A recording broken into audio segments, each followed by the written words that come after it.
രാഷ്ട്രീയത്തിൽ പലപ്പോഴും കേന്ദ്ര സംസ്ഥാന ബന്ധങ്ങളിലെ സംഘർഷങ്ങൾക്ക് വേദിയാകാറുള്ള കേരളത്തിൽ നിലവിൽ വലിയ രാഷ്ട്രീയ വിവാദമായി ആളിക്കത്തുന്നത് PM ശ്രീ പദ്ധതിയിൽ സംസ്ഥാന സർക്കാർ ഒപ്പുവെച്ച തീരുമാനമാണ്.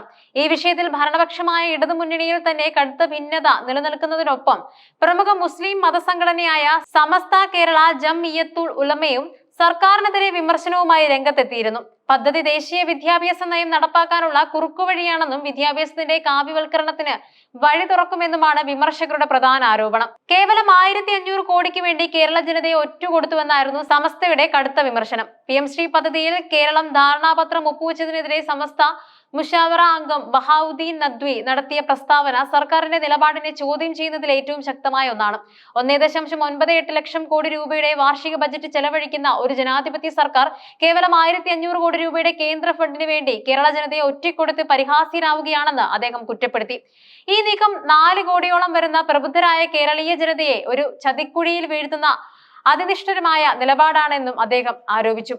പദ്ധതിയിൽ ഒപ്പുവെക്കുന്നതോടെ ദേശീയ വിദ്യാഭ്യാസ നയം കേരളത്തിൽ നടപ്പാക്കേണ്ടി വരുമെന്നതിനെ കുറിച്ചാണ് നദ്വി പ്രധാനമായും ആശങ്കപ്പെടുന്നത്.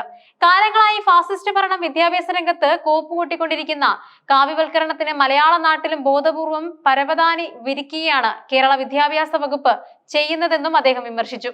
BJP RSS ആശയങ്ങളോട് വിയോജിക്കുന്നു എന്ന് പറയുന്ന ഭരണകക്ഷി കേരളീയ സമൂഹത്തെ ഒന്നടങ്കം ഇതേ വർഗീയതയിലേക്കും കാവ്യ സംസ്കാരത്തിലേക്കും നയിക്കുന്ന വിദ്യാഭ്യാസ പദ്ധതി നടപ്പിലാക്കാൻ ശ്രമിക്കുന്നത് ന്യായീകരിക്കാനാവില്ലെന്നും ഓരോ കേരളീയനും ഇതിനെ ചോദ്യം ചെയ്യാൻ സന്നദ്ധനാകണമെന്നും നദ്വി ആഹ്വാനം ചെയ്തു.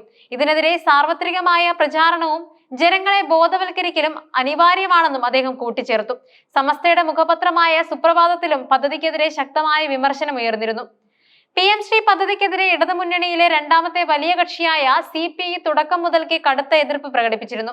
ദേശീയ വിദ്യാഭ്യാസ നയത്തിന്റെ അപകടകരമായ അജണ്ട കേരളത്തിൽ ഒളിച്ചു കടത്താനുള്ള കേന്ദ്ര സർക്കാർ നീക്കമായാണ് CPI ഇതിനെ കാണുന്നത്. എന്നാൽ CPIയുടെ എതിർപ്പ് പൂർണ്ണമായും അവഗണിച്ചുകൊണ്ടാണ് സംസ്ഥാന സർക്കാർ കരാറിൽ ഒപ്പുവെച്ചത്. സർക്കാരിന്റെ ഈ തീരുമാനം മുന്നണി മര്യാദയുടെ കടുത്ത ലംഘനമാണെന്ന് CPI സംസ്ഥാന സെക്രട്ടറി ബിനോയ് വിശ്വം തുറന്നടിച്ചു.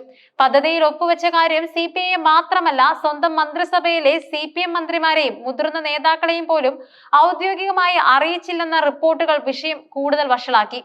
CPM മന്ത്രിമാർ ഇക്കാര്യം മാധ്യമങ്ങളിലൂടെയാണ് അറിഞ്ഞതെന്നത് സർക്കാരിന്റെ ഏകാധിപത്യപരമായ നിലപാട് തുറന്നു കാട്ടുന്നുണ്ട്. ഒരു കൂടിയാലോചനയും നടത്താതെയാണ് വിദ്യാഭ്യാസ വകുപ്പ് ധാരണാപത്രത്തിൽ ഒപ്പുവെച്ചത്. വിവാദം രൂക്ഷമായതോടെ LDF നേതൃത്വം അനുനയ നീക്കങ്ങളുമായി രംഗത്തെത്തിയിട്ടുണ്ട്. വിദ്യാഭ്യാസ മന്ത്രി V ശിവൻകുട്ടി നേരിട്ട് CPI ആസ്ഥാനത്തെത്തി സംസ്ഥാന സെക്രട്ടറി ബിനോയ് വിശ്വവുമായി ചർച്ചയും നടത്തി. എന്നാൽ CPI തങ്ങളുടെ നിലപാടിൽ ഉറച്ചു നിൽക്കുകയാണ്. ഫണ്ടിന് വേണ്ടി ഇടതുപക്ഷത്തിന്റെ നയത്തിൽ നിന്നും വ്യതിചലിക്കാനാവില്ലെന്നാണ് CPIയുടെ ശക്തമായ വാദം. ഘടകകക്ഷികളെ ഇരുട്ടിൽ നിർത്തിയെടുത്ത തീരുമാനം പിൻവലിക്കണമെന്നും അവർ ആവശ്യപ്പെടുന്നുണ്ട്. CPM general secretary MA baby ഉൾപ്പെടെയുള്ളവർ ദേശീയ വിദ്യാഭ്യാസ നയം കേരളത്തിൽ നടപ്പാക്കിയില്ലെന്നും PM ശ്രീ വിഷയത്തിൽ LDFൽ ചർച്ച നടത്തുമെന്നും വ്യക്തമാക്കിയിട്ടുണ്ട്. അതേസമയം പദ്ധതി നടപ്പാക്കിയാലും ദേശീയ വിദ്യാഭ്യാസ നയം അംഗീകരിക്കില്ലെന്ന CPM നിലപാട് കേന്ദ്ര ഫണ്ടിനായുള്ള നീക്കുപോക്കിന്റെ ഭാഗമായുള്ള താൽക്കാലിക തന്ത്രമാണോ എന്നും വിമർശകർ സംശയിക്കുന്നുണ്ട്. മുഖ്യമന്ത്രി പിണറായി വിജയൻ നേരിട്ടിടപെട്ട് CPIയെ അനുനയിപ്പിക്കാൻ ശ്രമിക്കുന്നുവെന്നും സൂചനകളുണ്ട്. എന്നിരുന്നാലും വരുന്ന തദ്ദേശ തിരഞ്ഞെടുപ്പിനും അടുത്ത നിയമസഭാ തിരഞ്ഞെടുപ്പിനുമായി മൂന്നാം പിണറായി സർക്കാർ എന്ന മുദ്രാവാക്യവുമായി കളത്തിലിറങ്ങാൻ തയ്യാറെടുക്കുന്നതിനിടെ PM ശ്രീ വിവാദം LDF നേതൃത്വത്തിന് കനത്ത വെല്ലുവിളിയായിരിക്കുകയാണ്.